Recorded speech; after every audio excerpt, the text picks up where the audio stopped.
माशाल्लाह माशाल्लाह, बहुत ही अच्छा हमारा गाजर का हलवा तैयार हुआ है। अब हम इसे पिस्ते और बादाम के साथ गार्निश करेंगे। वीडियो को स्किप भी न कीजिएगा, पूरी की पूरी वीडियो देखिएगा। बिस्मिल्लाहिर्रहमानिर्रहीम, अस्सलाम वालेकुम। सबसे पहले हमने कढ़ाई चढ़ा दी है। गाजर कद्दूकस करके हमने कढ़ाई में डाल दी हैं। सारी की सारी इसके अंदर डाल देंगे। इसके सारी मज़ेदार सी, चूल्हा भी नहीं चलाया। जब तक इसमें दूध नहीं डालूंगी तब तक चूल्हा नहीं चलाऊंगी। 2 किलो मैंने गाजर ली थी, धोकर कद्दूकस कर ली थी अच्छे से। पूरी शामिल कर दिए गाजर हमने। अब मैं इसमें दूध डाल रही हूँ, मलाई वाला, बहुत ही अच्छा और गाढ़ा दूध है। 3 किलो मैंने दूध डाला है इसमें। 2 किलो गाजर थी। इससे बहुत ही अच्छा और मज़ेदार सा गजरेला तैयार होगा। हल्की आंच रखेंगे पहले, शुरू से हल्की हल्की आंच पे पकाएंगे इसे जब तक बॉयल नहीं आता। इसे पकने देंगे जब तक दूध खुश्क होगा, फिर हम इसकी भुनाई करेंगे।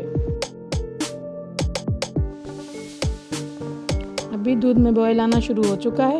आहिस्ता आहिस्ता इसका दूध सूखने लग गया है। अच्छे से गाजरें भी गल जाएंगी और मज़ेदार सा गजरेला हमारा तैयार होने लग जाएगा। अभी थोड़ा सा दूध कम हो चुका है।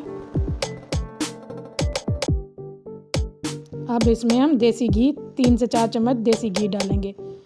देसी घी डालकर थोड़ी थोड़ी देर बाद इसे भूनते रहेंगे।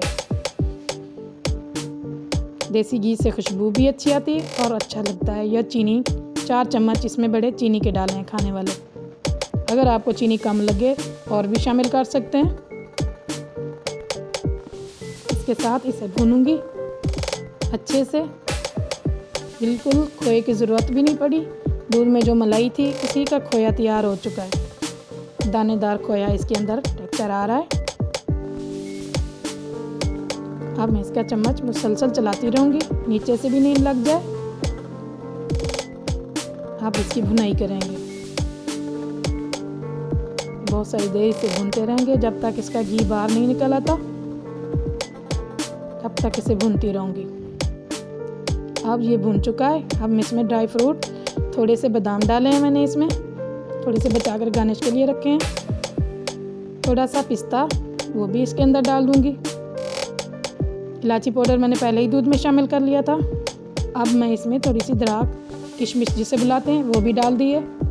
ये भी बहुत अच्छी लगती है इसके अंदर। अब भी इससे थोड़ी देर भूनूंगी इनके साथ। अच्छे से मिक्स करना है। भुन चुका है, शक्ल भी बता रही है इसकी, खूबसूरत सी शक्ल आ गई है। कोई कलर नहीं डाला, बिल्कुल रेड रेड सा बना हुआ है। अब इसे थोड़ी देर और भूनूंगी।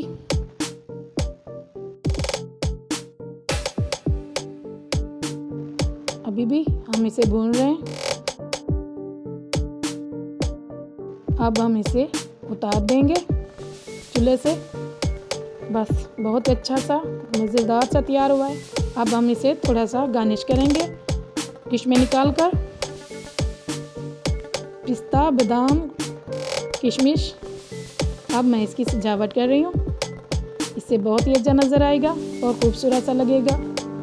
थोड़े से बादाम पिस्ते से इसके लुक बहुत ही अच्छा नज़र आता है और अच्छे भी लगते हैं ड्राई फ्रूट इसके ऊपर।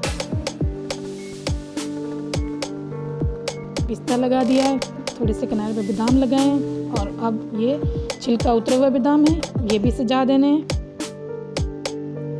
तैयार हो चुका है गजरेला। अगर आपको अच्छा लगे लाइक और सब्सक्राइब, कमेंट कीजिएगा, ज़्यादा से ज़्यादा वीडियो को शेयर कीजिएगा। शुक्रिया, अल्लाह हाफिज़।